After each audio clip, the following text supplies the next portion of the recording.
The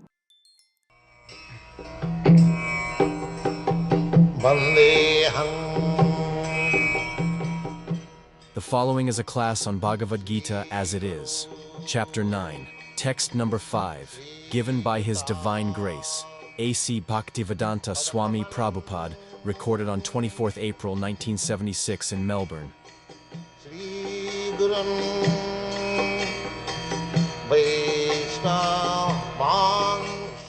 Last verse I discussed, Krishna said, when you speak Krishna, you should understand Krishna means God, the Supreme Being. Krishna, the etymological meaning is they all attract. Without being all attractive, there is no meaning of God. It is not that God is attractive only to certain class of men. No. God is attracting for all classes of man unless he is animal. Animal does not know what is God and what is the attraction of God. He does not know. But human being, in the human society, at least in the civilized human society, there is a certain idea of God. Either you follow Christianity or Vedic principle or Mohammedan religion or even Buddha religion, there is conception of God. There is an attempt to understand God. That is human society. Therefore, according to the capability or country and the people, the conception of God may be a little different from one another, but the attraction for God is there. There is no doubt about it. God appears in three fundamental features. Brahmeti, Paramatmeti, Bhagavaniti sabdat. Vadanti tattavidas satyam jadyanam advayam Brahmeti, Paramatmeti, Bhagavaniti sabdate. So, God is realized in three features by the transcendentalist. The first is impersonal Brahma. Impersonal Brahma without any particular thought. That is called Brahma realization. Above that, there is Paramatma realization, localized. As Krishna said in the previous verse, Maya tadamidam sarvam. Everywhere there is God. In the heart of everyone, even within the atom, there is God. This is called Paramatma feature. Localized everywhere, God is there. And then Bhagavan. Bhagavan, personal. The personality of God is the supreme personality of God. So, in the Supreme Personality, Krishna said in the previous verse, Masthani sarvabhutan nacha ahangateshu avastitaha. That is explained in this verse, that everything is resting upon me. But at the same time, nacha masthani bhutani, they are not also in me. This particular portion has to be understood. When Krishna says, God says that everything is resting upon Him, that means everything is resting upon His expanded energy, not personally on Him. Personally is aloof. Therefore it is said, Nachamasani bhutani. The same example. Just like when we say everything is resting on the sunshine, that does not mean everything is in the sun. But the sunshine is not different from the sun. Therefore you can say that expanded form, everything is resting on the sun. Try to understand this analogy. So, nothing can exist without God. Nothing is except God. But still, everything is not God. That has to be understood. This is called achinta bheda tattva, simultaneously one and different. So the conclusion is the Mayavadi philosophy, impersonalists, they say that if God has expanded in everything, there is no particular uh, uh, personal existence of God. That is Mayavad philosophy. But that is not the fact. Fact is that although God is personal, He is person. It's like you are person, I am person, He is person, but He is the supreme person. And everything is expanded by His energy. In another place, in the Vishnu Pura, it is explained very nicely that parasya brahmana shakti sarvedam akhilam jagat ekodesha sthita shagne josna vistarina jatha parasya brahmana shakti sarvedam akhilam jagat. It is very clear conception that the Agni or the fire is situated in one place. But it has expanded by ekati sastita sagne josna vistarina. Josna means illumination. Illumination is expanding. That is, we can understand if there is dark place and if there is a fireplace in that dark, immediately there is illumination. That is expanding. Similarly, God is situated in His own place. That is called Goloka Vrindavan. Golokeva nivasati akhilatmaku. That is God.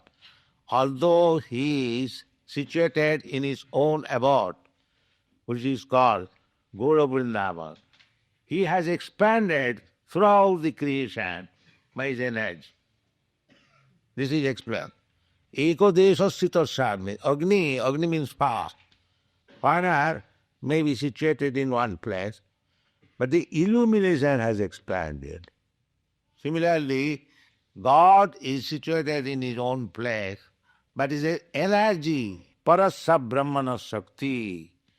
So whatever you see, that is simply expansion of the energy of God. Parasya brahmana shakti. Sarvedam akhilam jagat. Akhilam jagat, whole universe, whatever you are saying, that is expansion of the energy. But the Mayavad philosophy, they cannot understand. They are less intelligent. Therefore, they say, if God had expanded everywhere, then where is God person? No, that is not the fact. The fact is, God is person. He is situated in one place, but His energy, His energy has expanded. Whatever you see in this material world or spiritual world, the difference between material world and spiritual world means in the material world we have forgotten Krishna. Material means when we forget God, that is material. And when we know God, existence of God, then that is spiritual. There is a difference between material and spiritual. That's like this temple is spiritual because here there is no forgetfulness of God. Everyone is every moment, 24 hours, they are always remembering God. That will be spiritual. nirgun. If you live in the temple, or if you live in God's business, Krishna consciousness, then you are in the spiritual world. You are not in the material world. Material world means where God is forgotten. That is material world.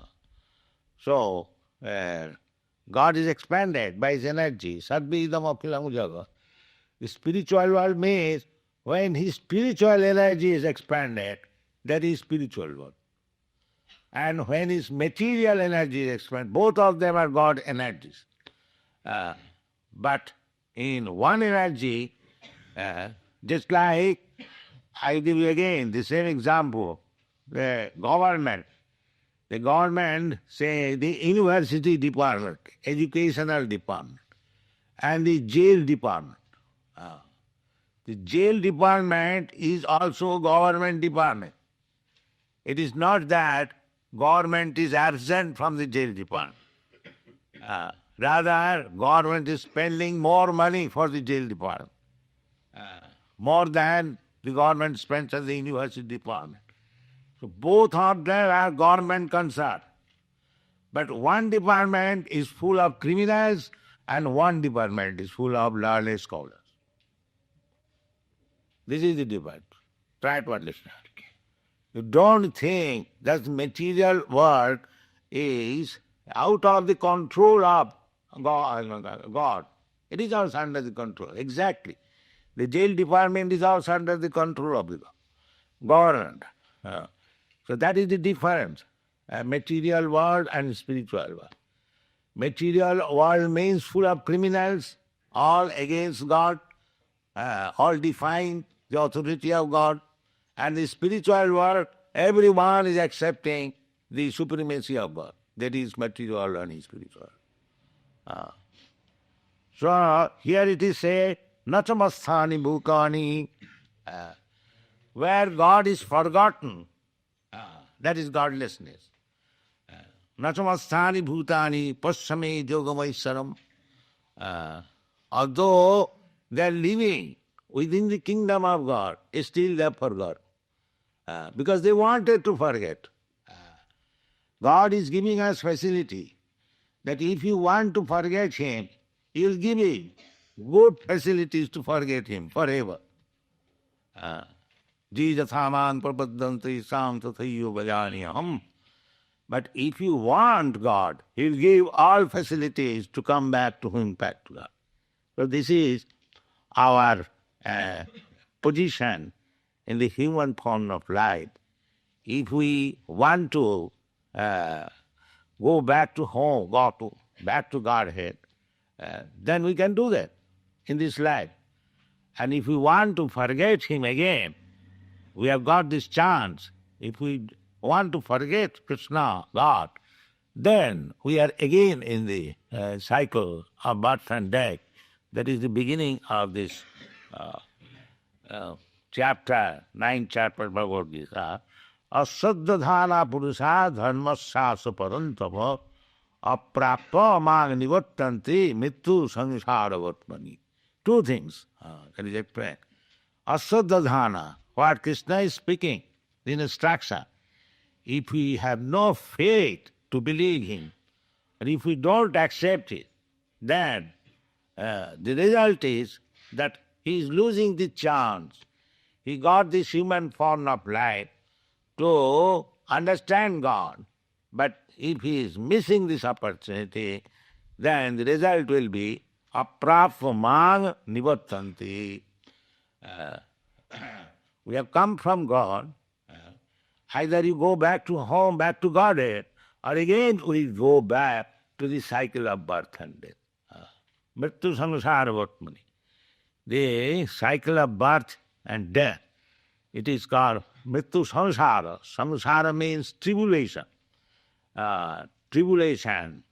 Sufferings. Those suffering, the ultimate suffering is mrityu, death. So death, again birth, that is also suffering. Although we forget, but to take birth is a great suffering. Great suffering, means you have to enter the womb of the mother and you have to grow your body, and there is risk of being killed also, especially at the present moment. They are killing the child in the womb.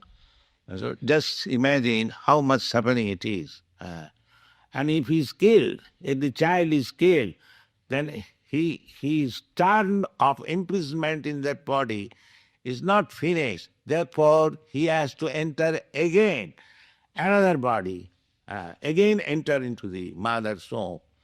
And it may be many hundreds of years may pass on before he can again see light. So there is great suffering. Therefore, Krishna presents Jarma Mrityu Jaravyadi Dukkha Dosanudasam. Intelligent person, they should always keep before the sufferings. We are making solution of our suffering for 10 years or 50 years or 100 years, because we cannot live here more than 100 years. So that is temporary. I am eternal, you are eternal. Our real suffering is to take birth and remain in the womb of the mother. And even coming out of the womb of the mother, the small children, they feel always uncomfortable, therefore they cry. The mother cannot understand what is the suffering of he is hungry, but the mother is thinking that he wants to sleep, or misunderstanding, the child is uncomfortable. In this way, childhood is past, then again he become boy, again go to school, again examination, again this. In this way, the whole life is suffering. But under the spell of Maya, we are thinking we are happy. Therefore it is said, Mrityu Sangharavatmani. If we want to get relief from this business of birth, death, old age and disease, let us stay to Krishna consciousness or God consciousness and take his instruction directly and apply it in life. Your life will be successful. This is the subject matter of this chapter. So, how God is situated, he is explaining. Nachamasthani bhutani pasami yogamaisaram. Aisharam. Aisharam means a supremacy. How supreme he is. Everything is resting on him. Still, everything is without him. And that is very easy to understand, that we cannot exist without God's mercy, without the potency on which this potency is light. Try to understand, what is this light? We have got this material body. Material body means this gross body is made of earth, water, air, fire, ether. This is the gross body. And the subtle body, mind, intelligence and ego. This we are situated in this body. Therefore, what is this? These energies, it is Krishna's energy. Therefore, you are situated in the energy, material energy of the Supreme Lord. We are ourselves also energy of the Supreme Lord, marginal energy. So, although we are situated in God's energy, we are forgetful. Therefore, Krishna says, Masthani sarvabhutan. Everyone is existing on my energy. Still, I am not there. I am not there means the living entity has forgotten or cannot understand God, that he is within the God's energy, God's material power or energy. Still, he cannot understand. And another person, Nachamasthani bhutani pasami yogan, bhutavit, nacha bhutasa, bhutavit. He is maintaining everyone. But that does not mean that he is one of them. He is also being maintained. That is a mistake. This is explained in the Vedic literature, that nitya nityalang chetanas chetanana ekojo bahulam vidasati ka. Two kinds of living entities. Nitya Nityana. He, the Supreme Lord, is also eternal. We are also eternal. We are plural number and he is singular number. Nitya Nityana. Chaitana Chetanana. Chaitana means with consciousness. We are also conscious and Krishna is also conscious. So, he is the supreme conscious. And in another place it is stated in the Bhagavad Gita, Kshetragancha vimani vidhi sarva kshetresu bharat. Then Kshetragan. Kshetra means this body. Kshetra means this field. So, just like a cultivator works on the field and produces its food grain, result of tilling the field. Similarly, we have got a particular type of body, field, and I am the tiller of the field. Therefore, I am owner of the field. In India, of course, they have got a small plot of land, and each cultivator owns it and he produces his own fruit. Similarly, according to our body, we are producing the resultant action and we are enjoying the result. So, enjoying the result means in this body we are creating some circumstances. And if it is not possible to enjoy or suffer from the resultant action, then the next life we get another body, we suffer and enjoy. This is going. So, the living entity is called Kshetraga. Kshetraga means one who knows his body. Every one of us, we know. I think it is my body. Nobody says I body. Everyone says my body, my finger, my hand. So therefore he is known as Kshetraga, one who knows about his body.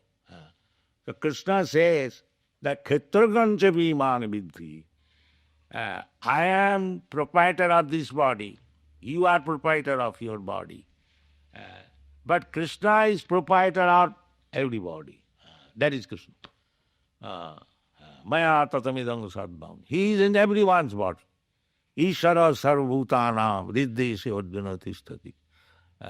So, Krishna, that singular number, eko jo bahulam vidudhati kaman. So, that one singular number, supreme, conscious person, Krishna, he is maintaining the plural number. Therefore, here it is said, bhutavit nacha bhutascha mamatma bhuta bhavana. So, whatever flourishing condition we are having in this body or in this life, that is also Krishna's mercy. We want Krishna, from Krishna we want something, and either directly or indirectly, even if we do not ask him directly. Indirectly, I desire something, and Krishna is within yourself, myself. He understands that this particular living being is desiring something. So, he gives you the facility of whatever you desire. But you do not know whatever you desire, that is the source of your suffering. But we do not accept Krishna's instruction that do not desire anymore. Sarvadharman parityajya manekam saranam. He advised that if you desire, then you will suffer. I will give you facility to fulfill your desire, but that you will get. But that is not good. You will suffer again only. Bhukta bhutta praliyate. To fulfill your some desire. If this desire is not fulfilled in this life, then you have to accept another body. So another body means you have to enter the mother's womb with so much risk and so much suffering. So as so long you will desire, you will have to accept mrityu samsara vatmani, one body after another. And to accept one body, living one body, that is very, very miserable condition. That we do not understand. But we should understand. Therefore, bhutavit nata bhutasya mamatma bhuta bhavana. So as the living entity is desiring Krishna is giving him the facility. That is explained in another place in the Bhagavad Gita. Ishara sarvabhutana riddese vajjana tishtati. Ishara, the Supreme, he is everywhere. Maya tatamegam sarvam, we have already explained. So he is within the core of our heart. So whatever we desire, he understands. He is omnipotent, omniscient. He can immediately understand. That's what it should be understood. There are two living entities. One is Paramatma and the other is the Jivatma. Jivatma, that is clearly explained in the Bhagavatam. Kshetragancha vimana vidhi. In Upanishad also, there is a verse that the two birds are sitting in one tree. One bird is eating the fruit of the tree and the other bird is simply observing. The observing bird is Krishna or the Supersoul. And the eating bird is the individual soul. So as he desires, that is Ishara Sarvabhutanam Nirdesho Jnati. He is sitting with me. He is so friendly that he is giving us guidance always. And he is waiting for the time when you shall give up your desires and surrender to the other bird, the observing bird. That is Krishna, Paramatma. Paramatma is so kind that I am taking the body of human being, he is there. I am taking the body of an animal, he is there. I am taking the body of a demigod, he is there. He's so nice friend. He's always and giving me advice that why you are suffering in this way, creating your desires and suffering. Why you are doing this? Better you stop this, you surrender to me, come back to home, back to God. This is, he's always asking. So, Ishara Sarvabhutana Riddese Arjuna Tisthati. He is staying in everyone's heart and he is omnipotent. He understands what I desire. So, Brahmayan Sarvabhutani Jantrarulani Maya. Because I am desiring something, because everything is not fulfilled by this body. Therefore, I have to accept. Suppose if I want to drink fresh blood, nowadays they are drinking fresh blood. So, Krishna says, all right, you get a body, a tiger's body, a lion's body, and you drink fresh blood. Why artificially? Just take this blood. If you have no discrimination to eat anything, so Krishna gives us the body of a pig. You can eat anything, up to soul, you can eat without any difficulty. So, or if you want to enjoy like a demigod, so he gives you the same body. This is going on. But this is either I get the body of a demigod or I get the body of a hog or pig or anything, it is suffering. Because I have to give up one body that is suffering, I have to accept another body that is janma mrityu, jara vyadhi. And as soon as I get body, the disease and old age is there. Therefore, any type of body you get, just like in the Western countries, the Americans or Europeans, they think in India that they are very happy. But actually, that is not the fact. Everyone is suffering. Anyone who has got this material body, he is suffering. Either he is in India or in Europe or a heavenly planet or this planet. Abrahma bhuvara loka. Therefore, Krishna advises that even if you go to the planet known as Brahmalok, where durational life is very, very long, and the facilities or living conditions are far, far superior than here. So Krishna says, even if you go to the Brahmaloka, Abrahma bhuvana lokani punaravarti nadna madhyasya jagatyānāni vattante tadham. His advice is that you come to his place. Don't try to promote yourself in any other planet, just like they're trying to go to the moon planet. Similarly, somebody is trying to go to the heavenly planet or Brahmaloka or Indraloka or Chandraloka, that you can go. Janti Deva Brata Devan Pisrinjan, you can go.